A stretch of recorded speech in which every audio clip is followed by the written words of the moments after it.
لیکن اللہ کی جو دن اور رات نعمتیں دیکھ رہے ہیں وہ سمجھ میں ہی نہیں آتی. بارش جب برستی ہے تو کیسی اللہ کی رحمت کہ اللہ انسانوں کو زندہ رکھنے کا انتظام کر رہا ہے. یہ بارش کا جو برسنا ہے نا, یہ جو لبرل لوگ ہیں یا کافر لوگ ہیں تو ہر چیز کو اتفاقی کہتے رہتے ہیں نا, اتفاقی اتفاقی اتفاقی اتفاقی ہے, نیچرل ہے نیچرل ہے. ارے بھائی کیا نیچر نے خود اپنے آپ کو بنا لیا ہے؟ نیچر میں اتنی عقل ہے کہ کس وقت کیا ہونا چاہیے اور وہ اسی حساب سے ہوتی چلی جا رہی ہے. نیچر تو ایک فرضی چیز ہے, نیچر تو خود کریٹڈ ہے, وہ کیسے کریٹر ہو سکتی ہے بھائی؟ ہم لوگ کہتے ہیں نا یہ آدمی بائی بورن ایسا ہے, پیدائشی ایسا ہے. کیا مطلب؟ اسی فطرت پہ اس کو پیدا کیا گیا ہے. تو یہ بھی پیدا اور اس کی جو فطرت ہے وہ بھی پیدا شدہ ہے.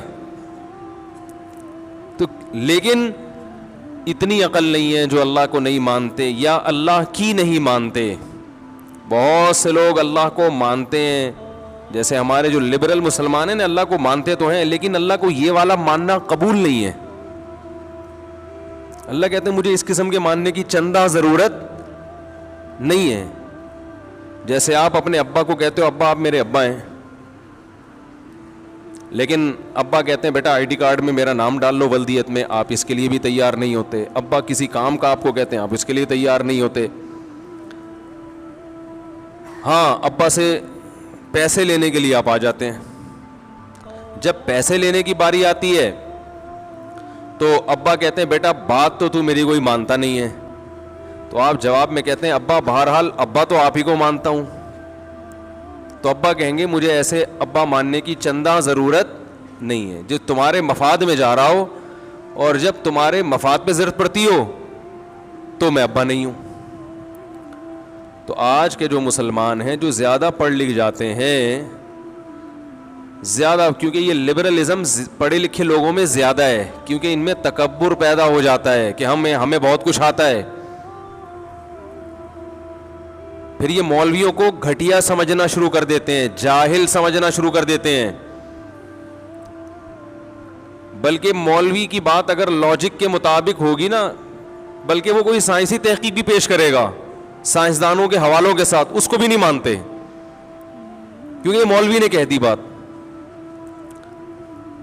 یہ تکبر ہے. ایک تو آپ نے علم کا جو معیار ہے نا وہی غلط ہے آپ کا.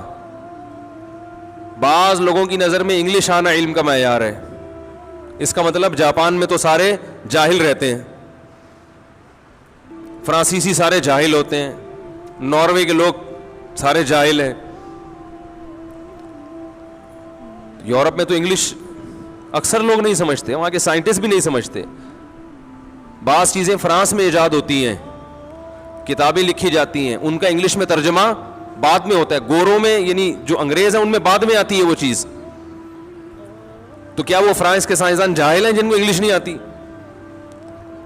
تو یہ ہمارے دماغوں پہ انگلش آنا بہت اچھی بات ہے, بین الاقوامی زبان ہے, جتنی زیادہ زبانیں آئیں اتنا اچھا ہے, اور ان میں انگلش تو سر فہرست ہے. لیکن یہ کوئی علم کا معیار نہیں ہے.